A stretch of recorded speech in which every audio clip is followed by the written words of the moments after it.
Okay, so I'm just going to get started by talking a little bit and introducing myself.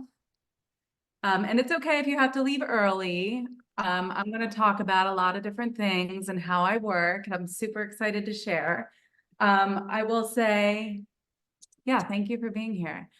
As many of you know, you follow Cosmic Collage. I don't really, I don't really speak much. I don't really get on and make videos. It's like not my thing. So I'm a little bit nervous, so just bear with me. But mostly I'm going to be doing a screen share. And I actually might even turn my video off. Well, I'll keep my video on. Okay. So I just want to start by saying, well, of course, thank you for being here. And my career in graphic design, this past year, well, I created Cosmic Creation Code course last year because I had the desire to teach people. And it's like right after I made that decision, all of a sudden like this AI boom came out. And then we started seeing this AI artwork everywhere. And it's a really interesting time because of course, like the AI, it gave me a lot of doubt. And then like it seemed like clients were falling off. And like I was like really worried about our industry, the graphic design industry. I was like, questioning where is it going? What's going to happen to graphic designers if people can just go in AI and type what they want and receive images that quickly? And then answers started to come to me about what was going to happen. And I think that it's even more important now for us as creators to keep creating and keep creation in the hands of humans. I mean, for me and my path, creativity has been such an important part of like healing and working through emotions. Like it is therapy, and robots cannot take that away from us. And even when I see companies and brands using AI, I'm immediately like, oh, you didn't like connect with a person to create an image for your brand. Like I'm immediately like drawn back, and I'm not really interested in that product. I mean, I might be biased because I'm a graphic designer, but that's how I feel. And I think that it's really gonna serve as, providing us for recognition of like what's true and authentic and who's out there just like trying to do something just to gain followers or gain, like just to sell something rather than someone who has actually created something to fulfill someone's need. So that's where I stand. And yeah, and that's why I want to invite more artists in and teach more of like these hands-on techniques and tools of how I create some of these things. So keeping along the lines of authenticity. Can everyone see my screen? Can somebody, Brielle, can you just confirm that you can share this screen with this woman and the flowers in her hair? Okay, thank you. Thank you. Okay. So speaking a little bit about authenticity and creation. So ever since I was a little girl, I always photographed flowers. I used to have like all these different types of cameras. So it's very much my authentic code to have a lot of like florals and bright colors. And I always drew flowers. So that you see all kinds of flowers in my artwork. I actually just, not recently, but a couple of years ago, I came across this book called Florography, and there's like meanings of all different types of flowers. And you can obviously Google and find symbology of different herbs and flowers and plant medicine. So that's a big part of my authentic creation that I intertwine and interweave into my artwork. And, it can be different. Like you can see some mushrooms and birds, like you might be really into crystals or mushrooms or birds or other kinds of animals or sea life. And that might be like your authentic creation code. So I think, it's important to kind of follow like what you desire, like what your interests are and create from that. So I just wanted to start with this piece because if you can see like these flowers in the center, these pink orchids, I actually photographed those at the Vallarta Botanical Gardens. And I'll go to botanical gardens, like wherever I travel, and just take pictures. And then I end up with like all of these assets and all of these things that I can work with. Even yesterday, I was just in the grocery store parking lot and I saw this leaf, and we're actually going to use it as part of a demonstration today. I'm going to mask it out. It's not in the assets package, but I wanted to show an example of masking out a leaf. So I found that in the grocery store parking lot, even inside of a grocery store like Home Depot, wherever there's plants. I mean, you can find inspiration and material anywhere. So, okay, I'm just going to dive in. Actually, that is a good question. I just use my camera on my phone. I've actually dropped my phone a million times and the whole back of it is cracked. It still works. There's all different kinds of settings on the newer iPhones, like the portrait setting takes an amazing photo. And I used to have cameras and I feel that it's obsolete. This pink orchid was taken indeed with my phone.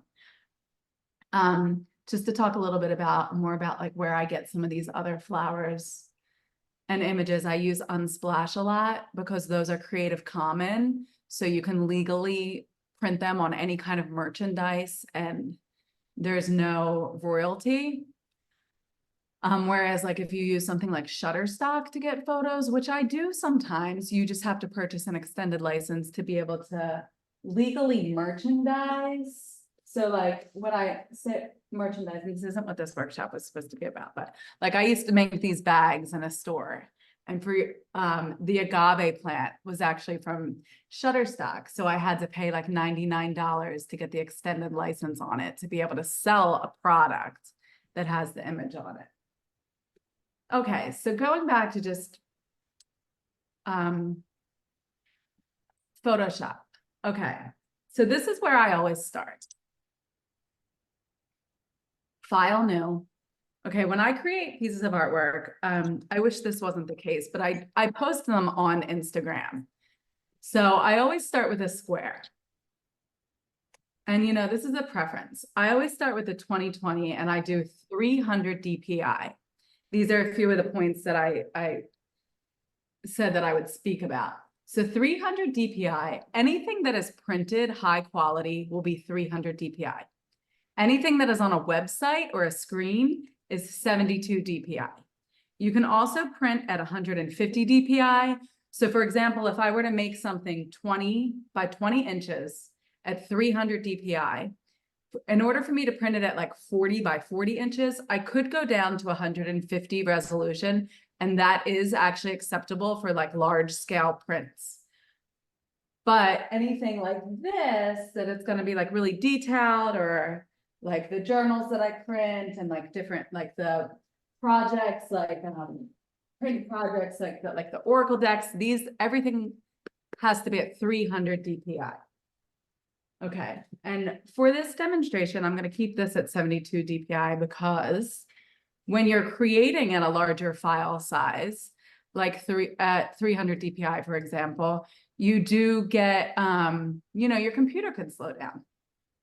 So for demonstration purposes, I'm going to keep this at 72 DPI and I'm going to keep it in a square. Okay, so, oh, actually, I want to go back to, I just want to go back to show a couple more things. So RGB is red, green, blue. That's anything that's on a screen. CMYK is cyan, magenta, yellow, black. And things that go to print will be in CMYK. And it's really interesting, like when you set stuff up for a print, there are still print presses that require like color separations and different ways that you have to set settings in order for things to be printed in like the most clear way. But for now, we're going to keep RGB. You can always convert later. You can always convert anything from RGB to CMYK. Okay, so going back, so this is our new document. This is where we're going to create the mandala. I use a lot of keyboard shortcuts.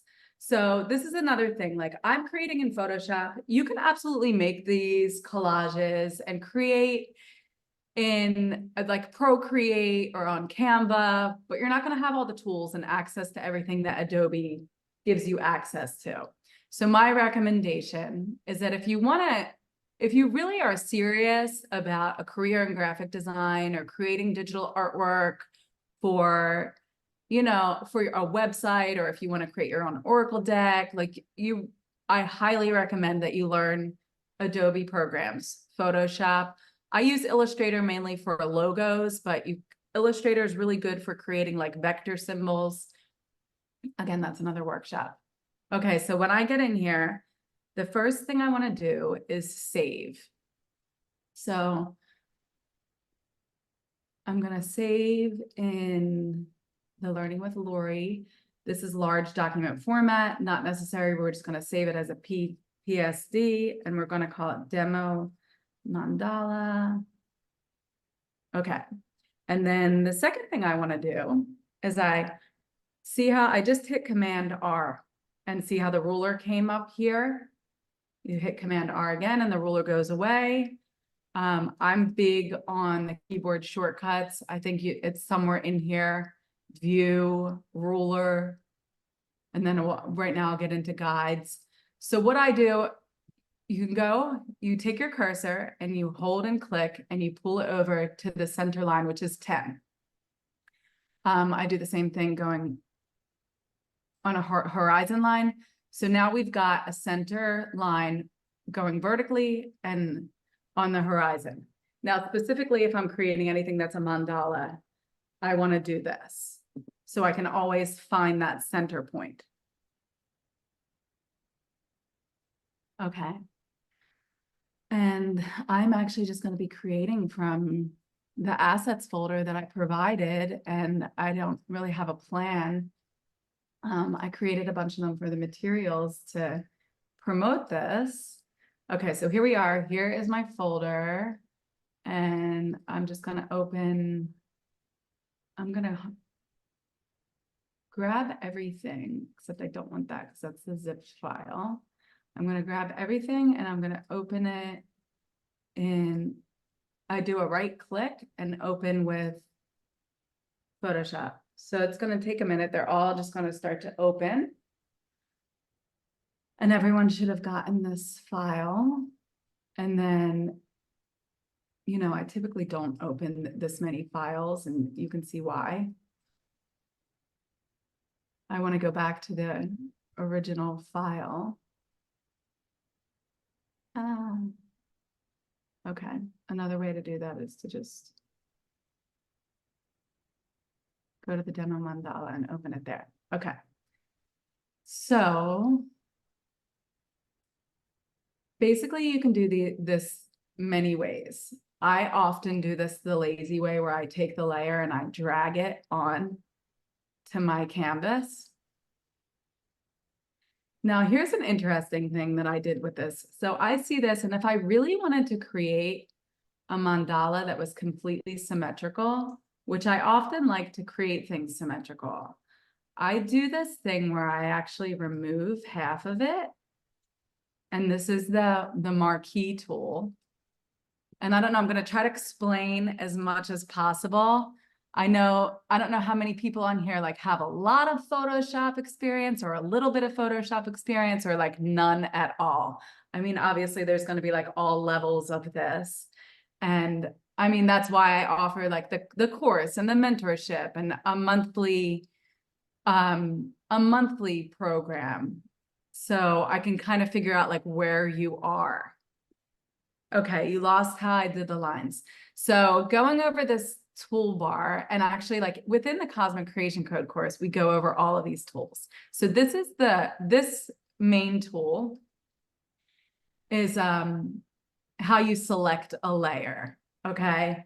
So here in Photoshop, we work in layers, and you think about it if you had a book of tracing paper and you drew something, and then you were going to take a piece of tracing paper and put something like directly on top of what you drew, and then you're going to draw something else like up in the corner. So then you'd be able to see through to the bottom layer, but you've added something onto the top layer.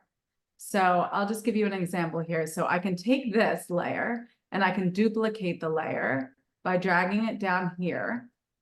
And then I'm going to move it to here. And then you can see, okay, I'm going to remove the guidelines.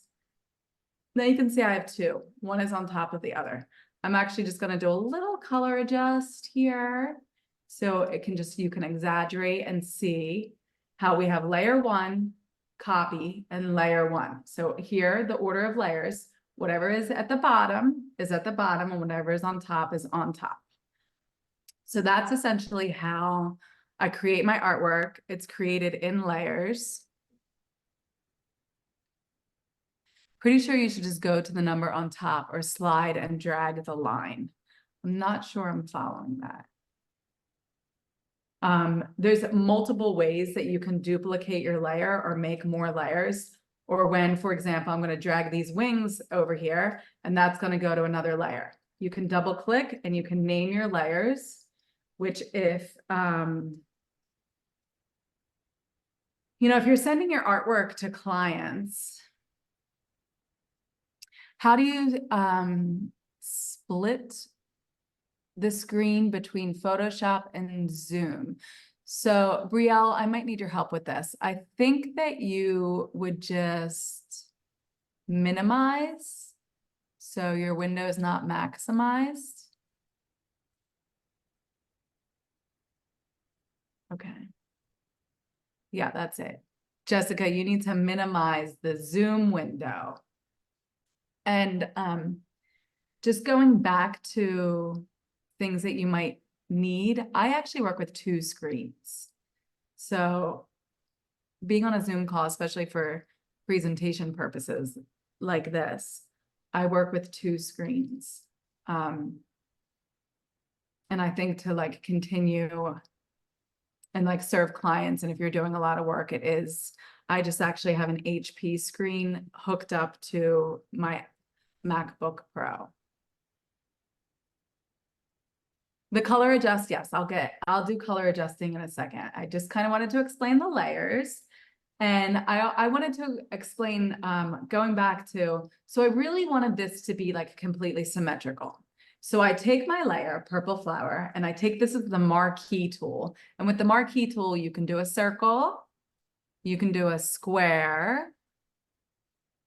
I'm not sure which HP monitor is. I actually bought it a couple of years ago. But you can use any monitor with it. It's like an HDMI adapter. Okay, so going back to the marquee tool. So what I want to do is I want to select this. And when I have this whole part selected, I'm just going to delete that half of the flower.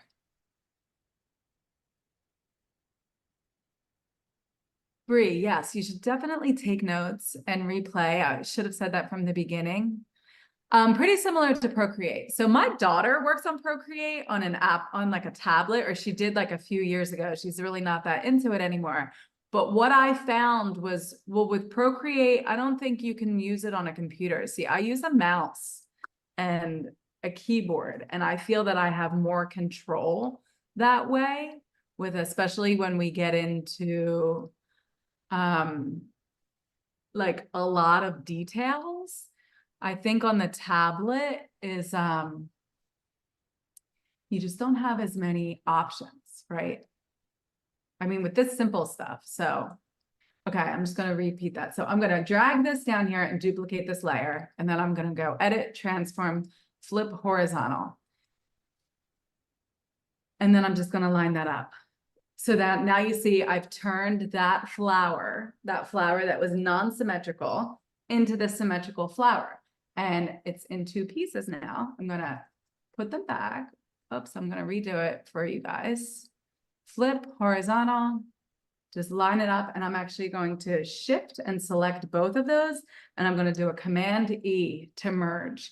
And again, I'm just going to go through this with the keyboard shortcuts that I know. I'm going to put my guidelines back on by doing Command semicolon right there.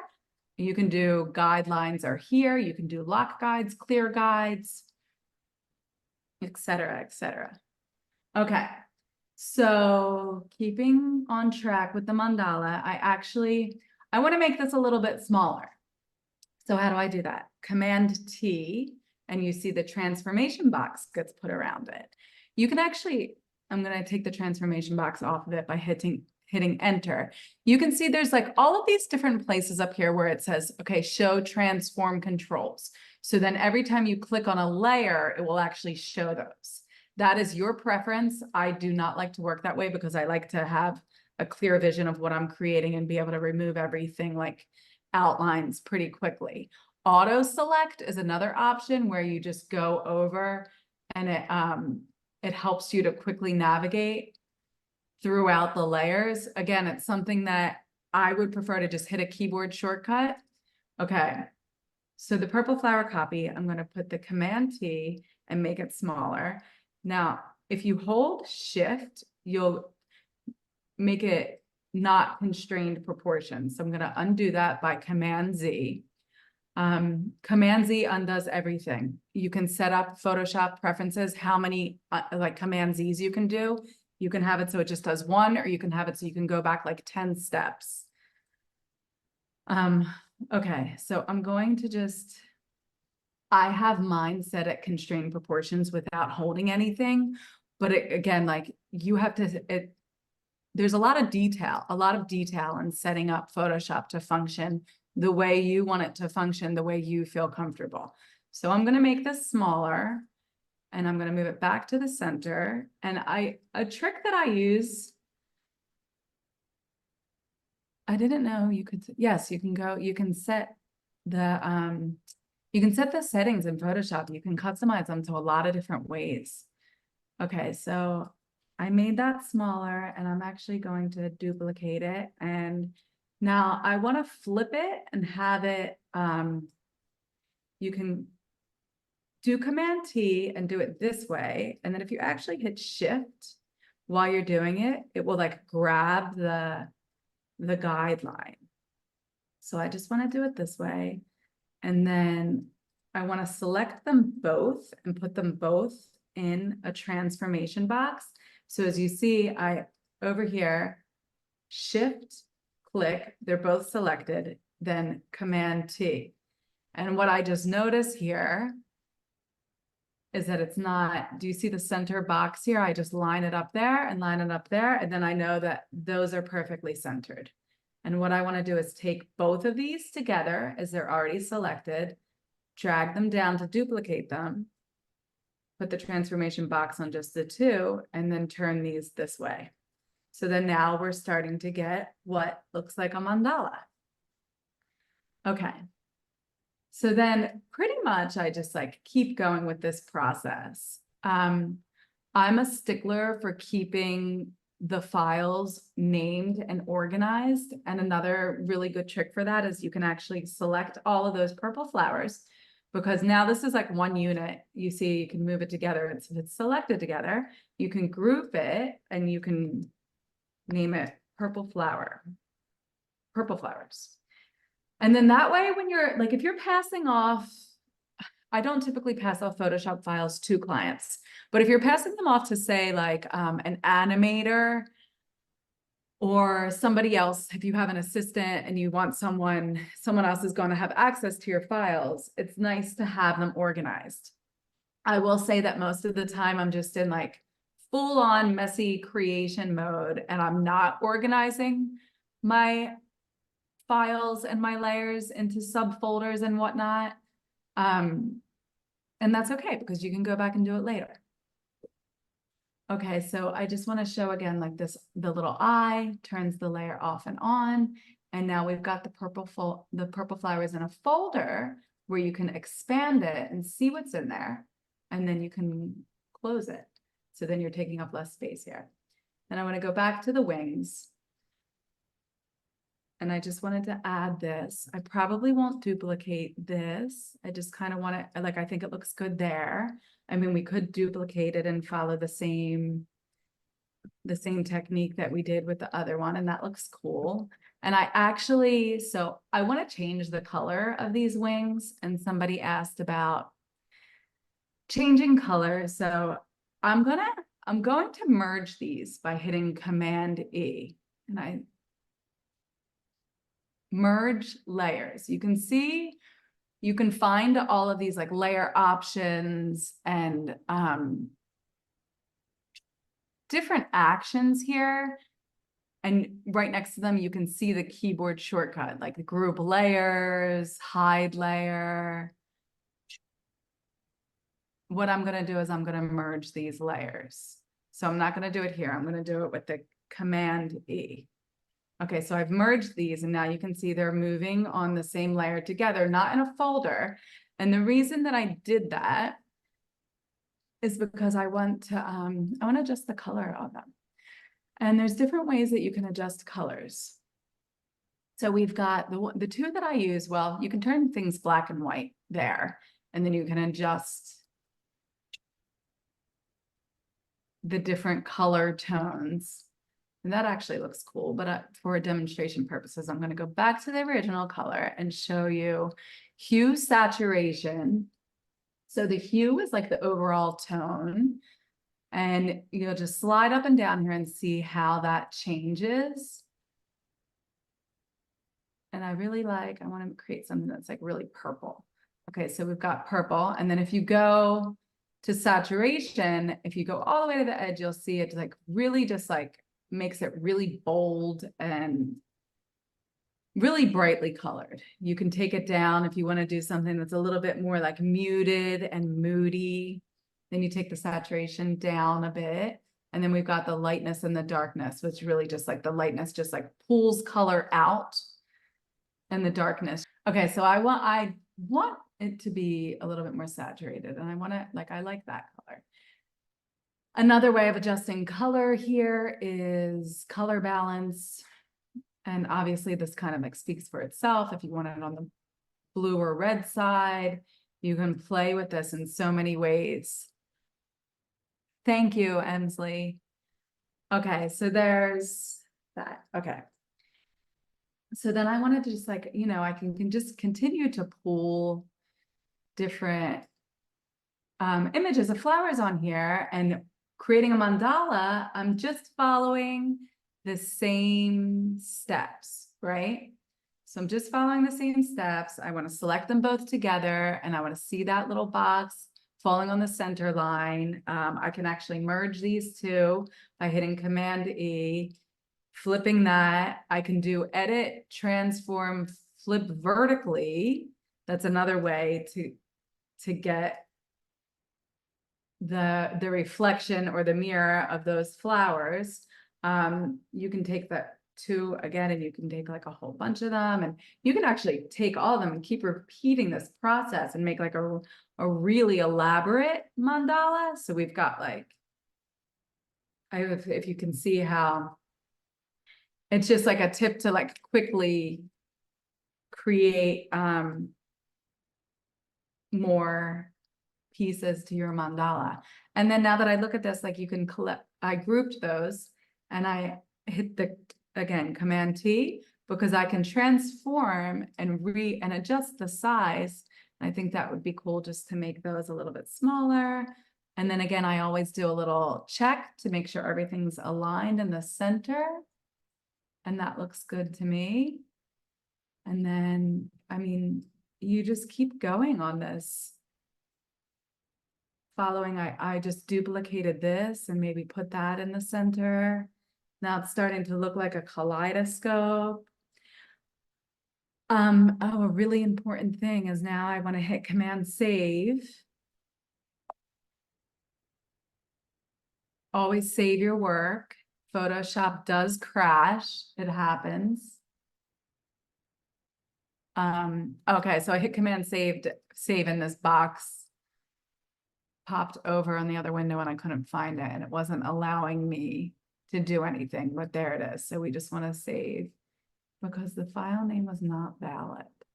Okay, so I work on an external hard drive, and sometimes the one that I'm working with is a little finicky. So I'm just going to actually save it onto my desktop and see if it still says that.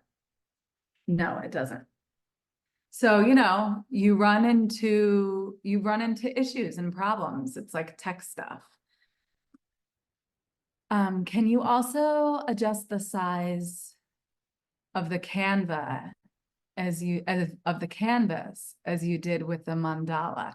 You can adjust the size of the canvas here. So this is like the actual size. It's 20 by 20 inches.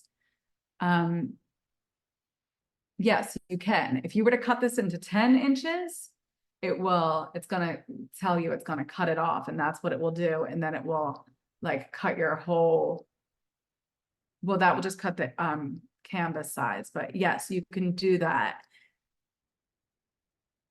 And if you eventually would want this mandala on something that is a different size, like for example, a website banner or a flyer, you would just create the file size of whatever it is, the end product of what you're trying to create. Like a website banner, for example, would be like wider and shorter. And then you would just like pull this graphic on to that document and make it work with that size. Yes, I can do another. I'm going to do another flower. So I'm going to close that because we already used it. I actually just want to, here's an example. I just want to bring this on here. I don't like the way that that looks, so I'm going to just transform it. I just want to, and then I just want to show you here, like we can drag this down and then you'll only see the center of it, or we can like put it in between the layers.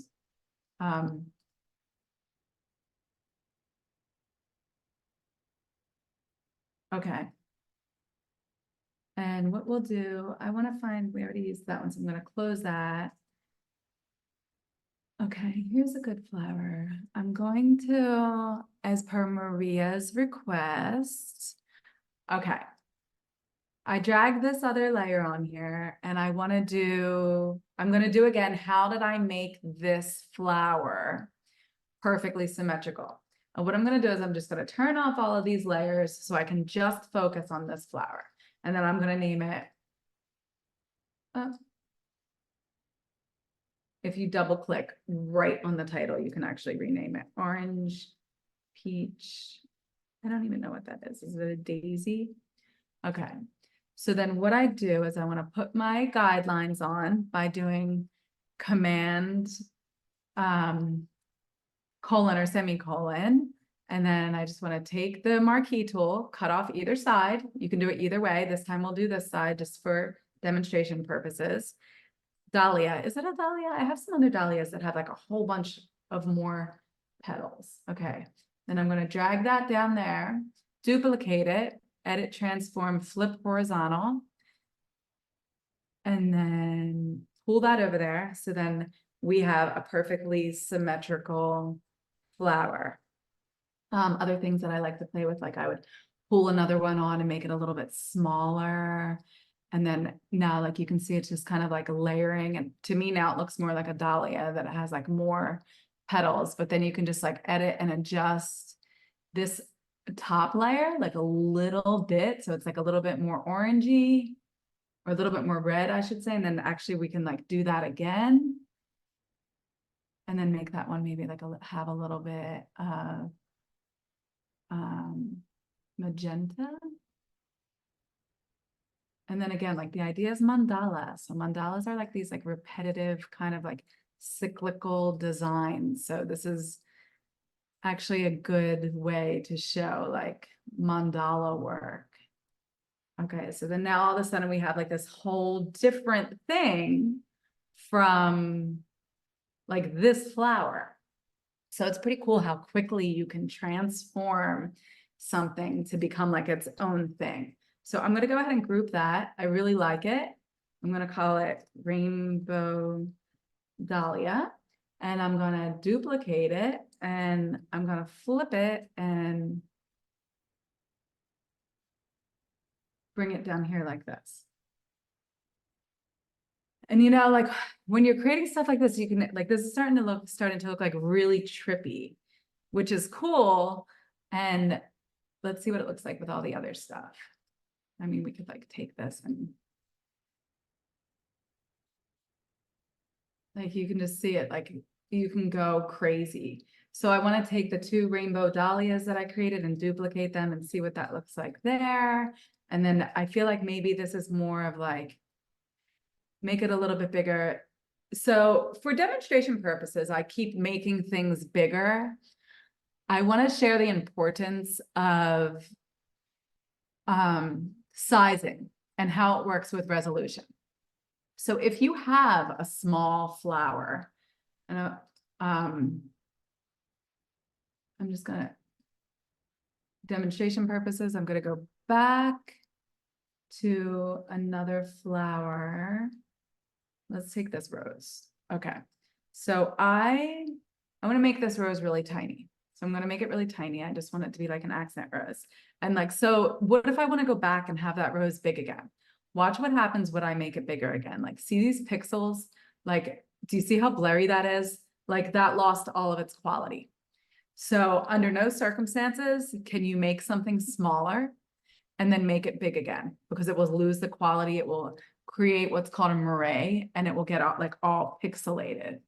So that doesn't work. You can never make in Photoshop, you can never make anything bigger once you've gone small. In Adobe Illustrator, which is a vector point program, you can do that. So that's just a good tip. Let's go back to our beautiful crazy mandala that we created and see what else we can do. So I made this a little bit bigger. Like with the rose, I really exaggerated to show you. Like making things like slightly bigger is okay, especially in the digital world, if it's going to end up like only on a screen and not printed. But if even that slightest adjust to a larger mandala here with this, I wouldn't do that for a project that I'm going to print for. Okay, so let's see if we can play again, just like playing with layers and sizes. This I accidentally put inside of a group, and now I just took it out. So you can see, you can just like move these around. And when you do you can have folders rooted within folders, and it can get messy, and it can get a little bit hard to keep track of. So it's important that you label them so you can keep track of them. Okay, so here's where we are with our mandala. It's looking pretty cool and psychedelic and bright. I kind of want to make that a little bit smaller so I can see the texture of these. I think they're called clematis. Does anyone know the name of that? I know you can make a tea out of them, and it's like a purple tea. Okay. Does anyone have any questions so far? No questions. Okay. So I really want to, yeah, absolutely. Go take photos of your tulips. So I took this photo in the grocery store parking lot yesterday. I actually took a couple of photos, but the other one was a cactus, and it was really detailed. And for this demonstration, I was not going to mask out a cactus. So how did I get all of these flowers? Because it's not, I do it really fast, and I made this demo like look really easy because I had everything. I had all the materials that I'm using like on hand and ready, masked out. I think that you can go online and find things that are masked out, but they won't be of super high quality. And again, like if you want to take your own photos, so this one is against a very textured background. So what I'm going to do with this, and this part is time consuming, I'm not going to lie. I'm going to take this pen tool, and what you do is you create points. And what my goal here is that I want to outline this. I want to outline this leaf. So we use our pen tool. And the way we do it, I'm going to start over to explain. You make points, and then you make the other point, and you hold your mouse and you drag. And you want to drag it so the line curves against the line of the leaf, and then your continuing line curves up along the line of the next point that you're going to make. And you can use removal of the background tool. And there are a lot, and I actually have an assistant that does this for me. Sometimes I use it when there's a really textured background. Like, for example, if there's an image, like this is one that I've used a lot in my artwork. I'm going to open it, that I got on Unsplash. And really easy, you can use the wand tool, the magic wand tool. The magic wand tool has a tolerance setting. It functions very much like the marquee tool where you cut something out, but it selects per color. What I'm going to do is select the inverse of that and copy and paste it onto a new layer. And then you can see there's a little bit of a black edge, which there's a lot of tips and tricks to like get rid of that. But when working with the background removal tool,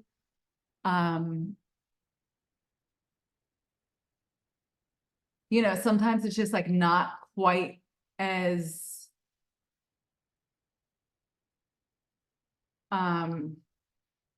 like sharp. It's like not exactly the way. Like I think, well, I actually, to be honest, like I don't work that much with any of the background removal tools. So maybe there's like a learning curve for me, but this is the way that I would do it. I usually have an assistant do this part of the work for me. And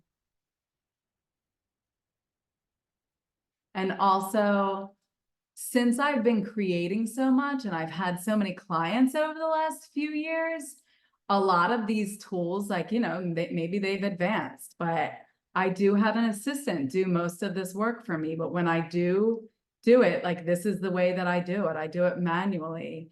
And I think I also draw logos this way. And I draw things on the artwork that I create. Using the same pen tool, you can draw shapes. So given that it's the same tool that masks out that you can also draw with, I feel that there is a practice in the steadiness of your hand and the way that you create everything else. This masking tool was one of the first, this pen tool was one of the first tools that I learned how to use. And I didn't learn how to use it in Photoshop. I actually learned how to use it in Illustrator. And I learned at a company that I worked for when I was 17 years old. It was a screen printing company. And we did like all different kinds of graphics for t-shirts. So it was very manual. And we actually like, the t-shirts were, the screens were like photographed on this big film processor, like very old school. So I definitely like, I mean, I'm 42 years old. So I have like, I've been working as a graphic designer. Like I never took any time off. So I've been like always learning what's new in the industry, and it is an ever-changing industry. There's always something new, but I do feel that there is something to say for doing like the manual process of things. I mean, it's like meditative. Okay, so I'm going to do a little trick here where, I just want to define that a little bit more. Okay, so I'm going to do a little trick here where I'm actually going to come straight up to this line. And because and then I'm going to adjust. You can add. Okay. I'm just going to adjust this. And instead of doing the whole other side, I'm just going to do one side. Okay. And then what I do is I create a layer fill of a solid color. I select it, I turn it off, and I do Command C and Command V, and I put it onto a new layer. And now I'm going to drag this over here.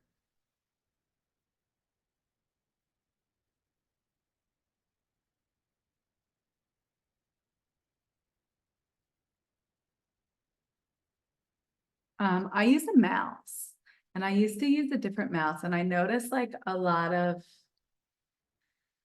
younger graphic designers can use like the trackpad, and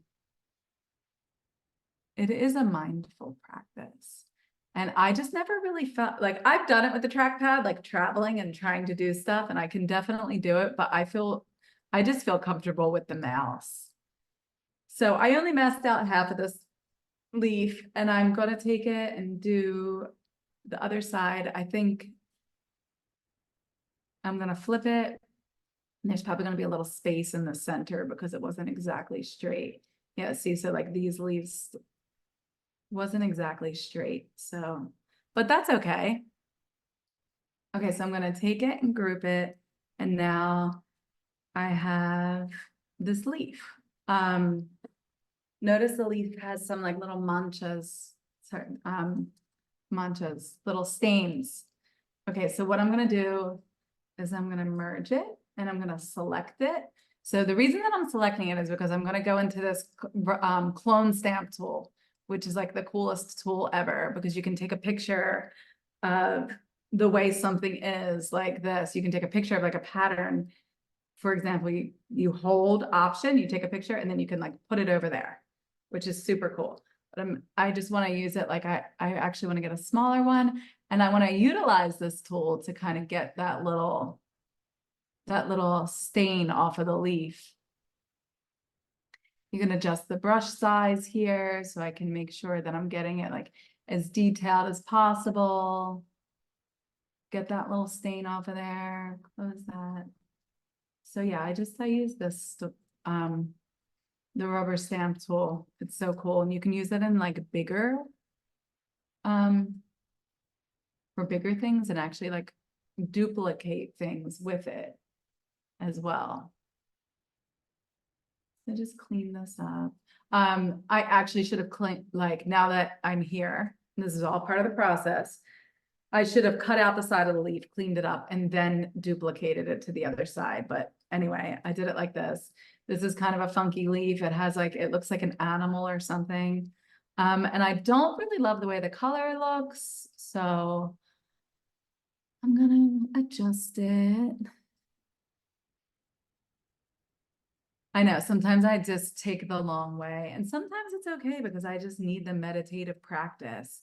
And especially when you're, like, I love creating stuff like that, but when you're serving clients, sometimes it's just like, it's fun to just like go back to going, like, just to go back to the basics and just like creating stuff for no reason and playing around. And I think at one point in my career, like I definitely did like lose that, that energy of only creating for clients and only doing things the right way, and just forgetting about the fun, creative, and like learning part of it. Like I'm still, after, 25 years of using Photoshop and working as a graphic designer, I still mess up. I still mess up client folders and files sometimes.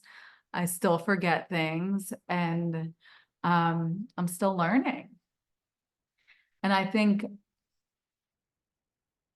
I remember when I was younger, there was a part of me that really felt like I shouldn't even like bother with graphic design because it was like a saturated industry, and there were so many people that were so much better than me, and like there was no way that I would ever be successful. And just there was just like this part of me that I just like kept going. And the part of me that kept going wasn't about like the outcome or how successful I could be or how much money I could make. it was more about like this, of just like the discovering and playing. And I just think if like you keep that in your practice as a graphic designer, you know, and naturally you just start to develop your skills. Okay, where was I? Did I make, okay. So yeah, again, I'm just like going back to measuring and making sure this is like a cool mandala. I'm gonna merge these leaves onto one layer. Oops, I'm gonna merge them on the one layer and I'm gonna make them all like a different color, like a trippy color. Wow.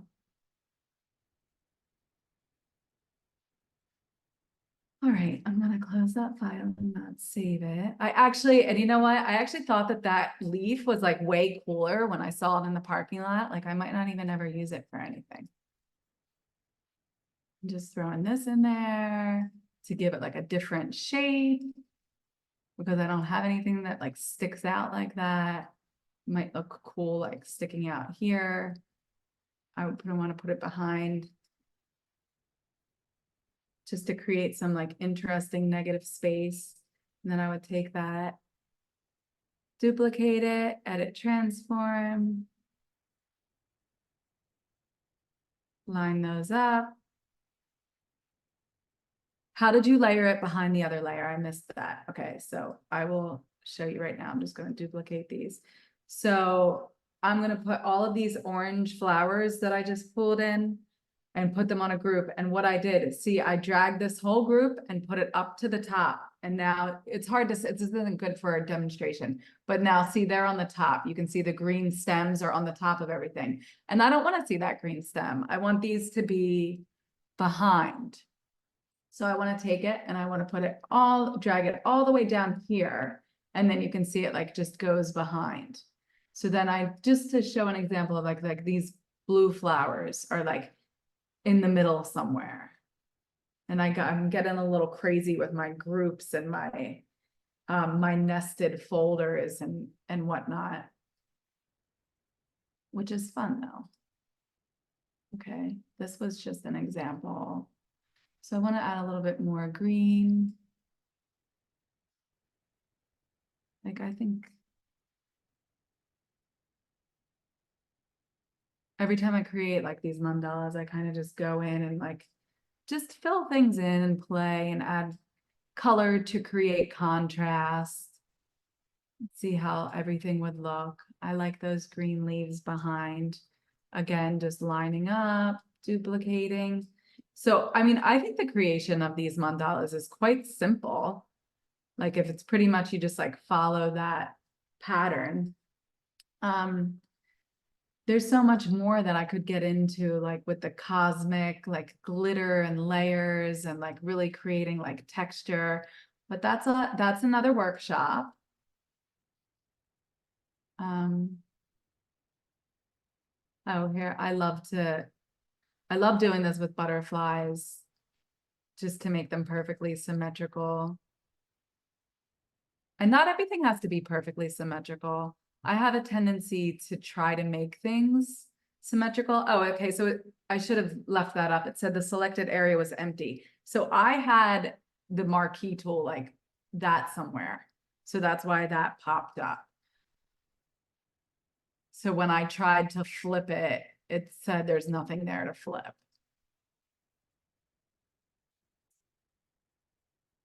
All right, so now that's a perfectly symmetrical butterfly. I'm going to merge that.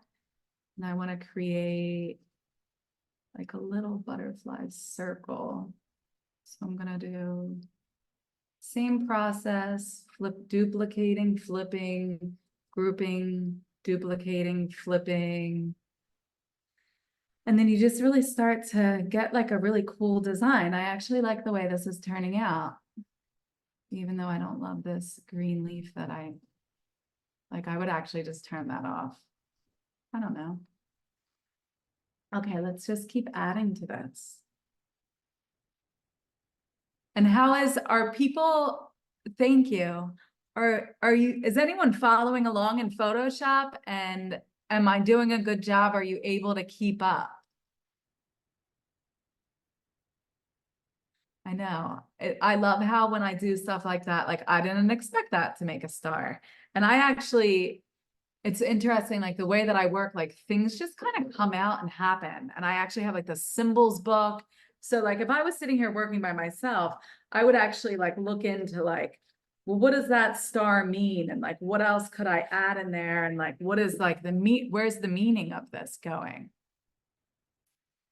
Yeah, I think it's great. A lot of people are saying they decided to just watch. It is just kind of like a demo. That's why I have like the course and the monthly membership. So if like you really want to get into like learning on a slower pace, I'm here for you. Um, See, I thought that this is a dahlia and it has like a lot more. I think in the assets folder, I included a dahlia that was perfectly symmetrical too. Edit. So I'm going to make this one symmetrical quick. See if I can add it. Oops. I did the same thing where the marquee tool was selected. So if you have the marquee tool selected on something and you do the edit, transform, flip horizontally or flip vertically, it's only going to flip that part that's inside the marquee tool. See how it did that? This is just like, it's also really easy to like just mess stuff up in Photoshop and be like, what did I just do? I'm just reading some of the comments. Thank you. And I will talk more about the course and the membership. So thank you, Brielle. The Cosmic Creation course that I created last year that I actually will continue to add content to. And once you join that, you're in it for life. So you always have access to it.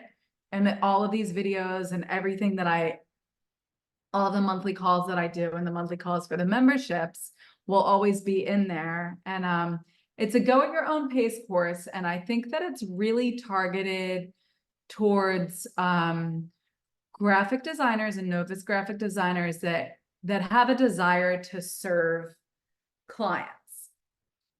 There's a lot of templates in there.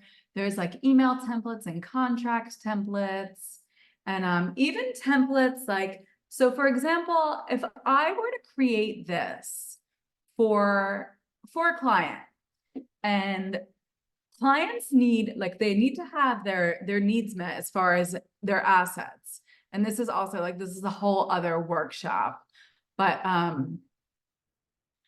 for example, I have a questionnaire and it requests, like, from one of the first questions is, what are you using this for? Like, what do you need this for? So maybe a client is creating a card or like a flyer or an informative card. So they needed this specific 5x7 card. Maybe a client just needs it for their landing page on their website. I find out what the platform they use, what is the size, typical like Squarespace templates. It's like 2,500 by 1,500 pixels. So within the Cosmic Creation Code course, there's actually a whole bunch of templates, like pre-made sized templates that I deliver as my basic style guide package. So you get like a vertical layout, a horizontal layout, a square, you get like a YouTube banner, and then anything else is like customized requests. So the Cosmic Creation Code course is definitely targeted towards graphic designers that do want to serve clients and communicate with clients and create for clients and make sure their clients are getting what they need. The mentorship, I would say the mentorship is more of like project incubation. Somebody that has a goal of, and then Brielle added the landing pages so you can read about them. And if you actually just like subscribe to the specific lists, you can book a call with me to see if it's right for you, see if it feels aligned. And, because it's important that people, if you're going to invest in something, that you have the time and the space and you have the right equipment and it's the right thing for you to do. I can't tell you how many times I get caught up in projects that are not really, that I don't have the time to commit to. That's another reason that I created like the 3 tiers. So I'm still just creating on this mandala.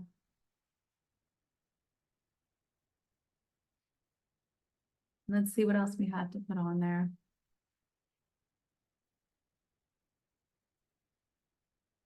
Oh, I think I showed this in one of my videos, that you can even take, and I do this often, you can even like take and mask out pieces. Since this is already masked out, we don't have to worry about that, but often I take and mask out pieces like not just flowers, but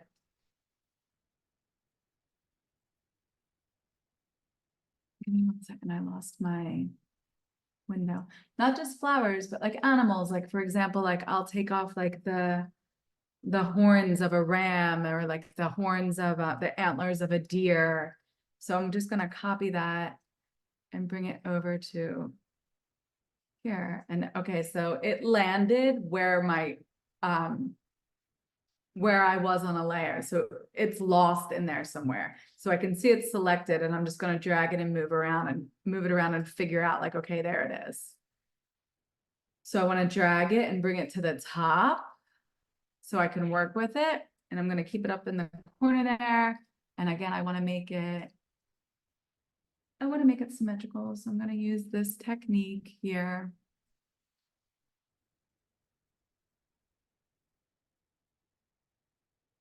I'm going to merge those together and duplicate them. And I'm going to do that same technique that I did with the dahlia flower to make like a cool, trippy design.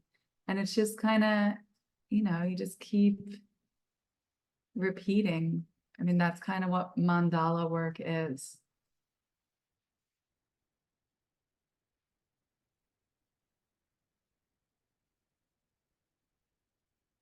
I love that color combination. I'm going to group that. Stick that somewhere, maybe over here. And again, I want to put this behind.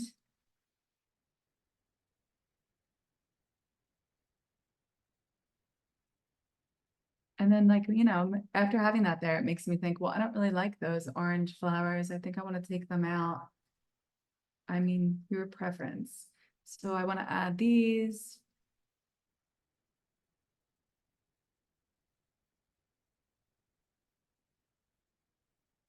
And again, putting the command colon, putting those rulers back on, taking the two groups of flowers, putting the transformation box on them and checking that it's in the middle, grabbing the two groups together, flipping them. So yeah, that's actually, I think it turned out to be like a really beautiful mandala.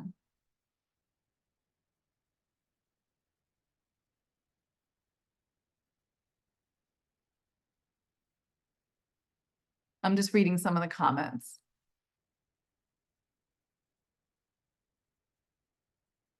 Thank you for being a part of this. Brielle, is there a way to, we could do like a questions part so I could hear people that have any questions? And I'm just gonna start closing some of these flowers.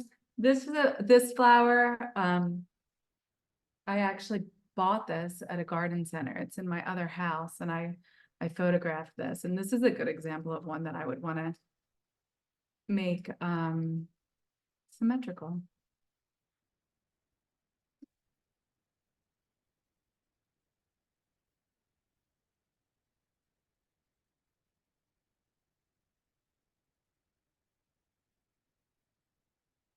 It's funny, it ended up with like a little funny thing, but it's cute.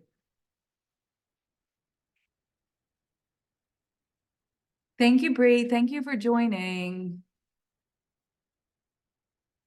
And, my plan is that I want to offer a course. I want to offer a free little demonstration, and each one will be different. Like I do mandalas, it was just an idea. Because it's easy and it's fun, and It's May Day, so a lot of things are in bloom. So I thought it would be good to offer this at this time. I'm actually in the process of recreating the tarot deck based off of the Thoth. And I know if you follow me, I've been saying that now for 7 years that I'm creating a tarot deck, but it feels like it's actually coming through. And I think I have a publisher. So one of the things that I want to be doing, like if you see some of the way that I like layer things in here and some of these other backgrounds and things that I make, so like the way that everything, all like the cosmic layers, everything ties together. Like there's a lot of different workshops that I'm going to be offering. And yeah, I really want to, again, like I want to teach people so AI doesn't take over this industry. Like, let's keep creating stuff and let's keep like, I want companies to hire graphic designers. So we need to make more graphic designers. And then again, like there's so many ways that you can take like you can apply your passion and your interests. Like in the beginning, when I first started creating cosmic collages, I was really into surfing. So everything was like surf. It's like surfers and cosmic like moons and stuff. And then it like went into flowers. And so I really think like it's, there's so many things that you can do and evolve and change. And there definitely is like so much room in this industry.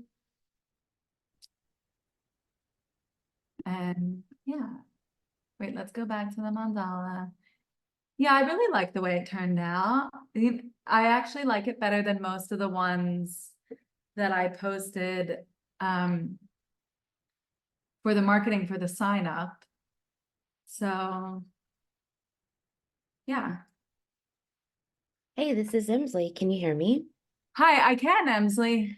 Hi, I don't necessarily have a question, but I just wanted Okay. to, all my questions are more or less about how to continue taking your classes because I really loved this. And I just wanted to acknowledge you and say thank you. This was so amazing and absolutely stunning and beautiful. And also, I really just loved what you were saying about the AI because that was kind of, everyone's worries and fears. But I feel like what you're doing is using AI to your advantage and like, I just really love what you're doing and what you're saying. And I just really, really appreciate that because it gets very, like you're saying, the market seems flooded and all these tools, it gets a little scary or but at the same time, I really love what you've created. And there's a never ending, um, like there's just a never ending value to this. Like it's something that I feel like, yes, it's AI and digital, but you're using that human touch and connection. And I just love that you're bringing nature into this too. Like I love that you're the one taking the photos and some of these things are just part of just the beauty of Earth. And it's also like merging the digital world with the natural world. And yeah, it's just really, really beautiful. And I just want to say thank you for the class. And I can't wait to take more. Thank you so much, Emsley. I really appreciate that. And you're right, it does. It feels so overwhelming, especially like when we have our phones in our hands all the time and we're always connected, like things we can buy. And like it's always just, someone's always trying to sell us something. And like being a graphic designer, like that is well, it's been a big part of like what I'm like participating in that.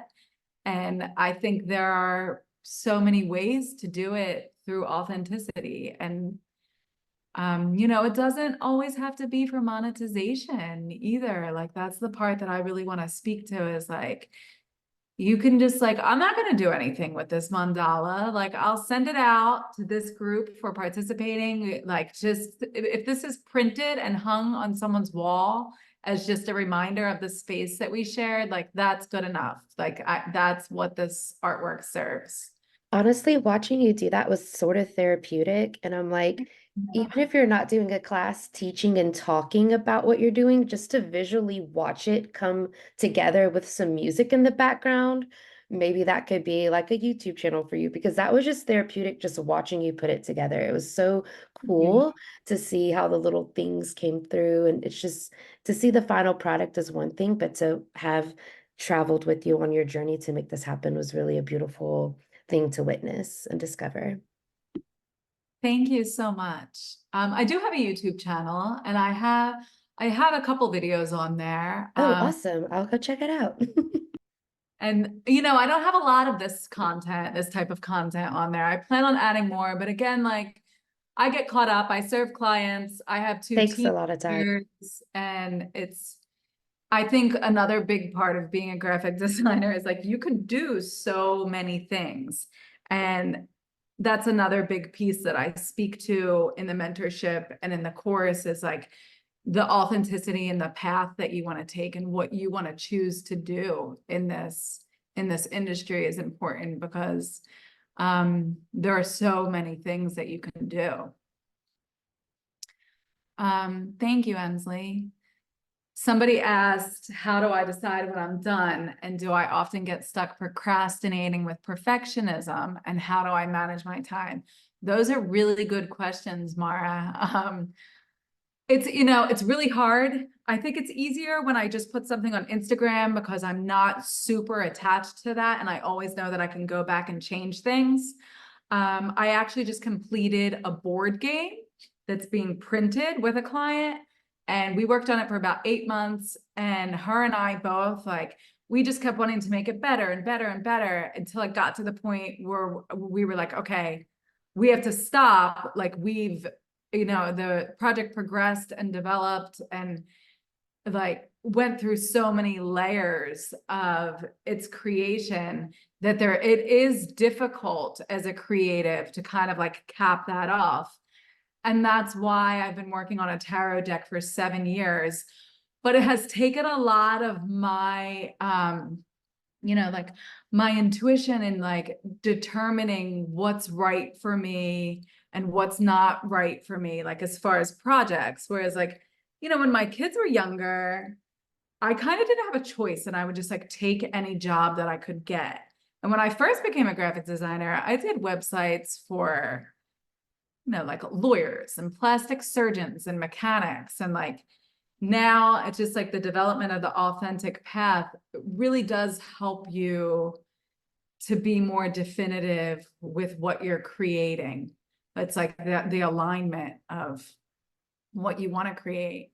And when I feel like when you kind of have a little bit more of a compass, like a little bit more control of that compass, that helps you with like deciding moving on or keep going or like, procrastinating on a project. But yeah, it's definitely a big part of it.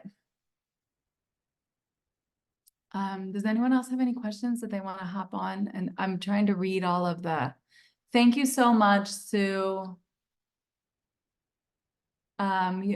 Isabel, if you can take class only with Canva, or is it not optimal? So you can absolutely take the assets folder that I provided and upload it to Canva, and you could create something like this in Canva without a doubt. Most of everything that I create as far as style guides for my clients, we put it in Canva. We set them up with a Canva account, and that's how they continue to create assets and marketing materials from the brands that I create for them. Or, like they have someone in-house that knows like Photoshop.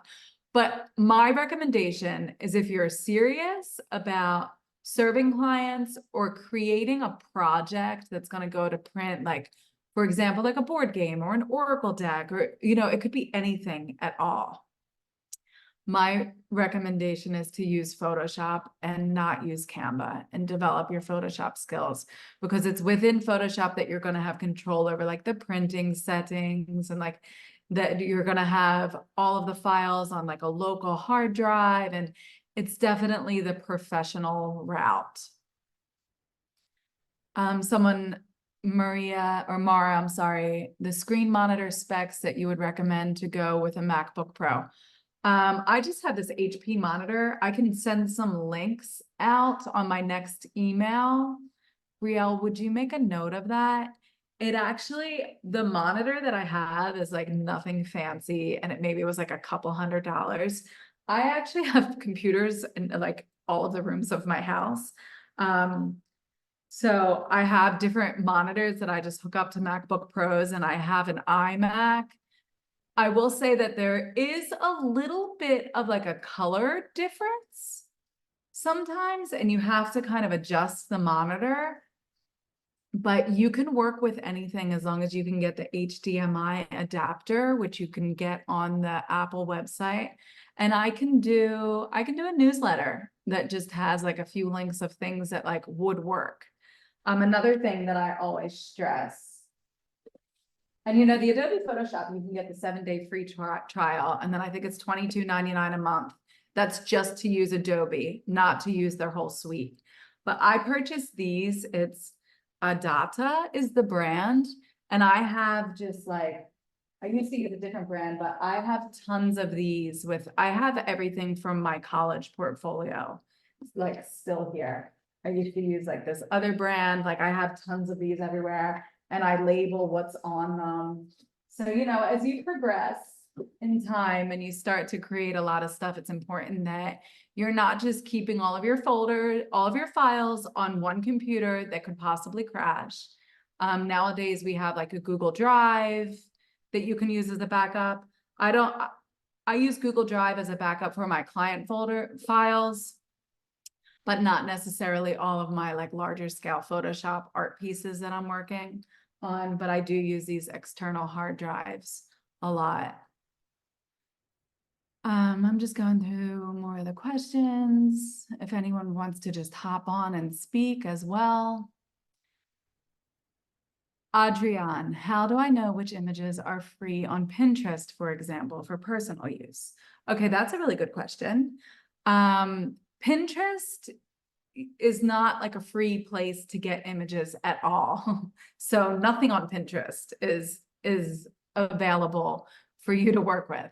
I use websites. So some of the flowers I take from, not all of them I photograph, I take them from Unsplash, is a really great resource for finding images.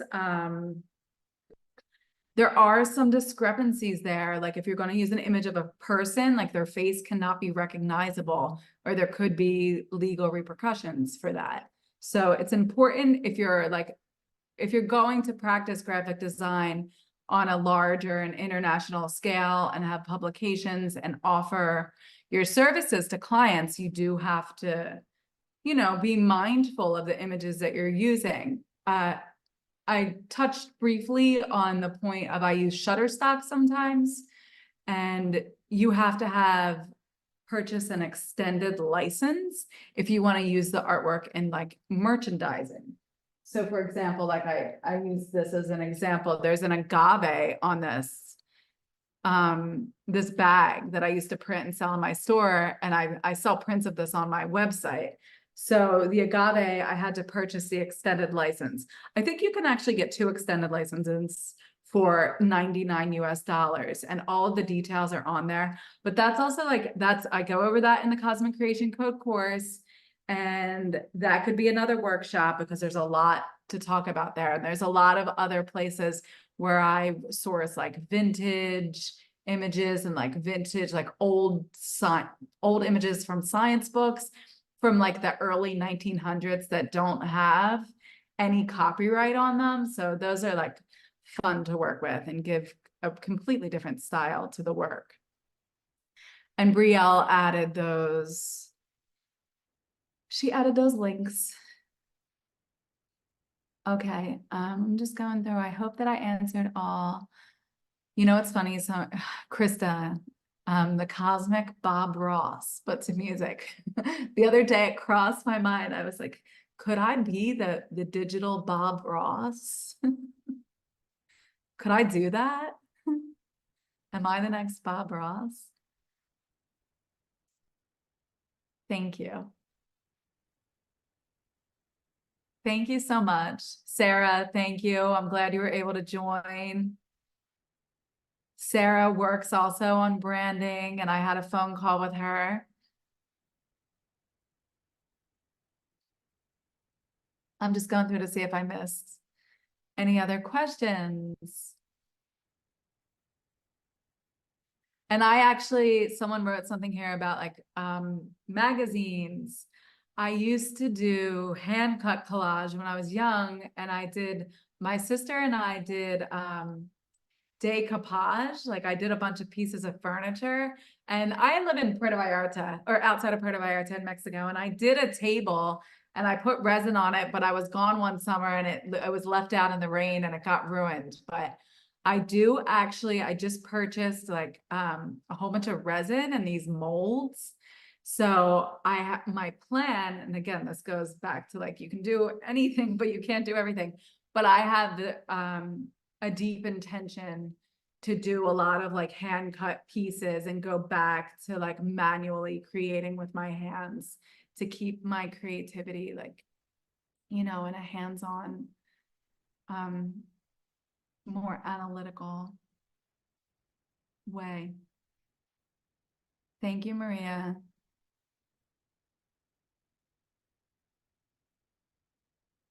I'm still reading I'm going back up and reading. Okay, so I mean, I think that's it. I think that's a wrap for today. If anyone has any last questions, Brielle provided some links.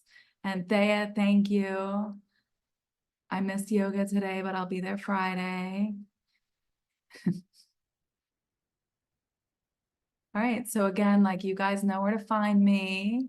Hopefully, I think I'm gonna do another one on June 1st.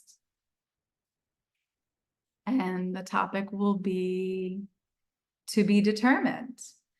Okay, when doing symmetrical things like mandalas, we could just work it in just one of the four corners and then repeat it and turn it for the other three, right? I have no idea what that means.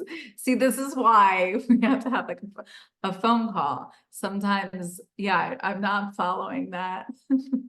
Sorry. If you want to book a call though, and show me what you mean, I would love to explore that with you. But yeah, again, this workshop, like just the creating the mandalas, those are just like, it's like a quick way that I duplicate and create like that kaleidoscope effect. Thank you, Brielle. Okay. Thank you so much. I'm going to sign off now. And again, just like any questions at all, just reach out.